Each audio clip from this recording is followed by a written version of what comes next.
Hello there. Today on Mental Detox with Dr. May, I'll be talking about mindfulness exercises for children.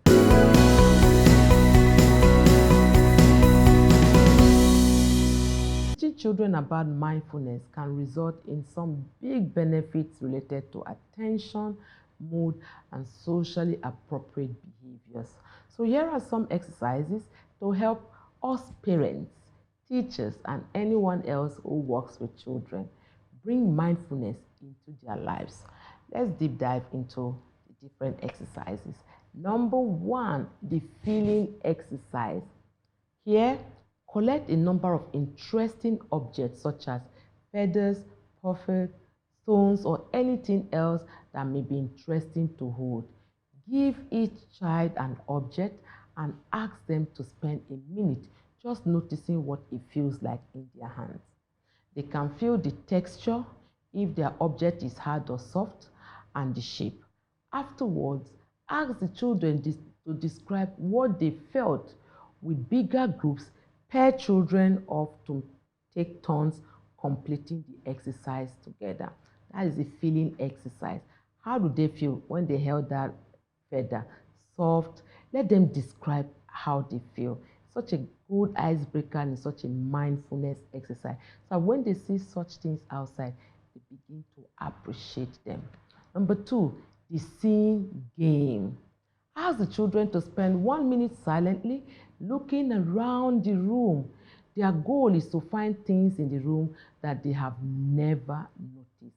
Maybe there are some big things like a poster or a picture, or just little details like cracks in the ceiling or an interesting pattern on the door.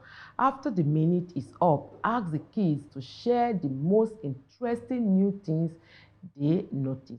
Trust me, even you as an adult, you'll be amazed some things they discover that you never really discover. So the seeing game is for them to notice what they haven't really noticed in the room and let them talk about it after the time is out. Number three, ocean breathing. Have the children sit or lie down in a comfortable position. Ask anyone to slowly breathe in through the nose and then out through their poised lips, as if they are blowing through a straw. So you're telling the child to breathe through the nose and then through the mouth. Breathe in through the nose and then breathe out through the mouth, like as if they are blowing through a straw. We've talked about breathing exercise here. So you can use the 4-4-4 square, you can use the 4-8-7 technique, whichever technique works. Point out that the slow and steady breathing sounds like ocean waves gently crashing on the shore. Let the children continue breathing and making the ocean sound for 1 to 2 minutes. So this ocean exercise is just letting them know when they are breathing in through their nostrils, it's like the ocean waves. And let them breathe in, hold, then breathe out. Breathe in, hold, and breathe out. And just let them understand what goes on when they do that. It's a very good mindfulness exercise for the children. Number four, the power of listening. In this exercise, ring a bell, a wide chime, or anything else that creates a loud training sound. Ask each child to listen and silently raise their hand when they can no longer hear the sound. After the ringing ends, ask the children to continue listening to any other sounds they can hear for the next minute. When the minute ends, go around the room asking everyone to tell you what sounds they hear. This exercise, we've seen teachers telling their parents of their children, that your child seems not to hear very well.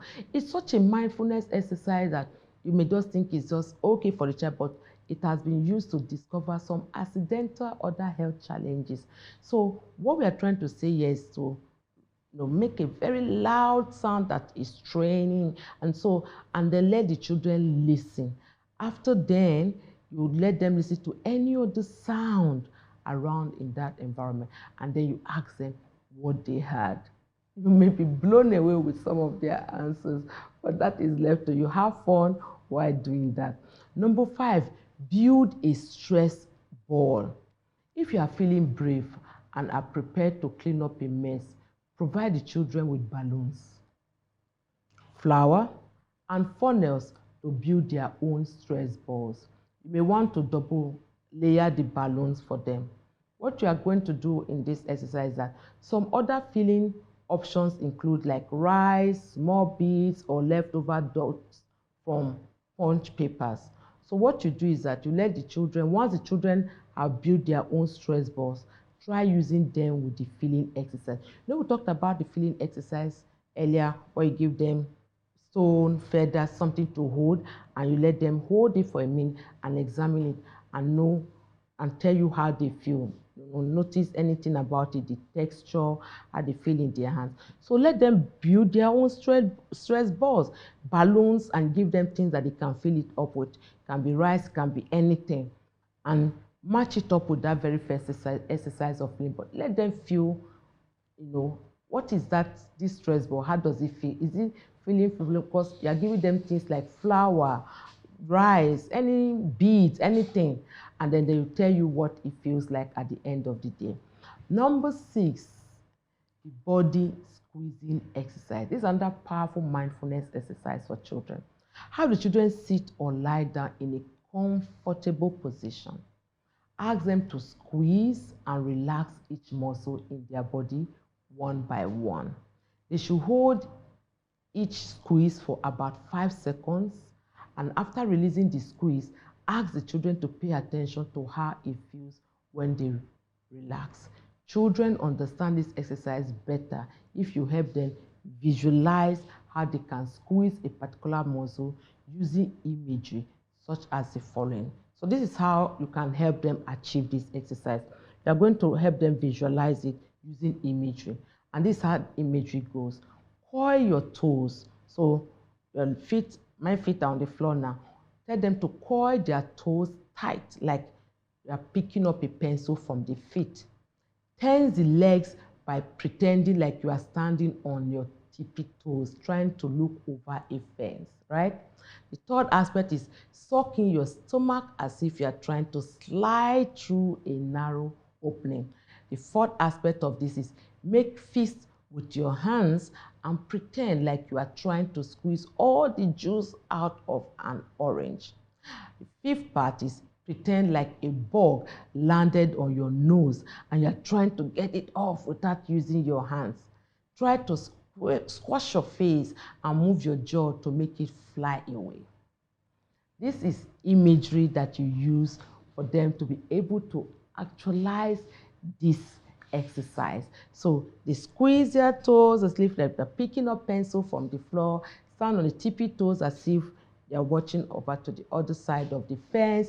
You know, their fist is made, their face is squashed as if there's a bug that is pecked on the tip of the nose.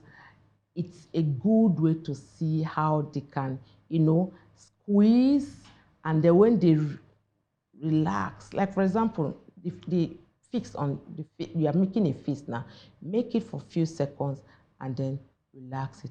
How do you feel? That's the type of exercise we are talking about. Number 7 is the 5 senses exercise. We've talked about this here awful times, but we are going to reiterate that. And if you haven't watched it, go to one of the videos on my YouTube page that talk about grounding exercise. You can also learn about the 5 senses exercise there.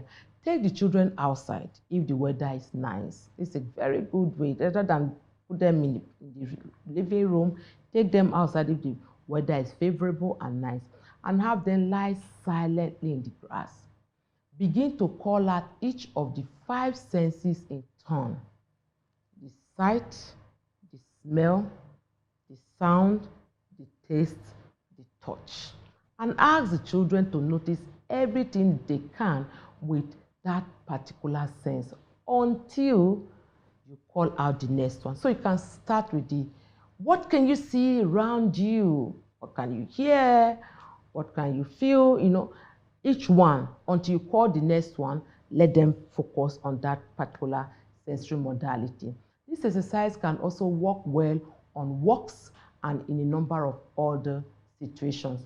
It doesn't have to be them lying down. It can be them sitting down. It can be them. In fact, I've used this exercise sometimes, just to get them away and be busy, rather than name 5 things you can see, or name 5 things you can hear, or name 5 things you can perceive, or no. So this, for your child, we talked about the 5 sensory modalities: the eyes, the nose, the tongue, the hands, of course the ears. Ask them to name things they can, and you can put a number to it. You can say, name 2 things, name 3 things, name 1 thing, however you want to name. Just make sure you use the 5 sensory modalities in achieving this. Have you tried any of these mindfulness exercises? If you haven't, this is an opportunity for you to start using them now. It's very easy to get stressed out as a parent, but these are useful exercises you can utilize to help yourself and also help your children. Remember, whatever you do is progress, not perfection.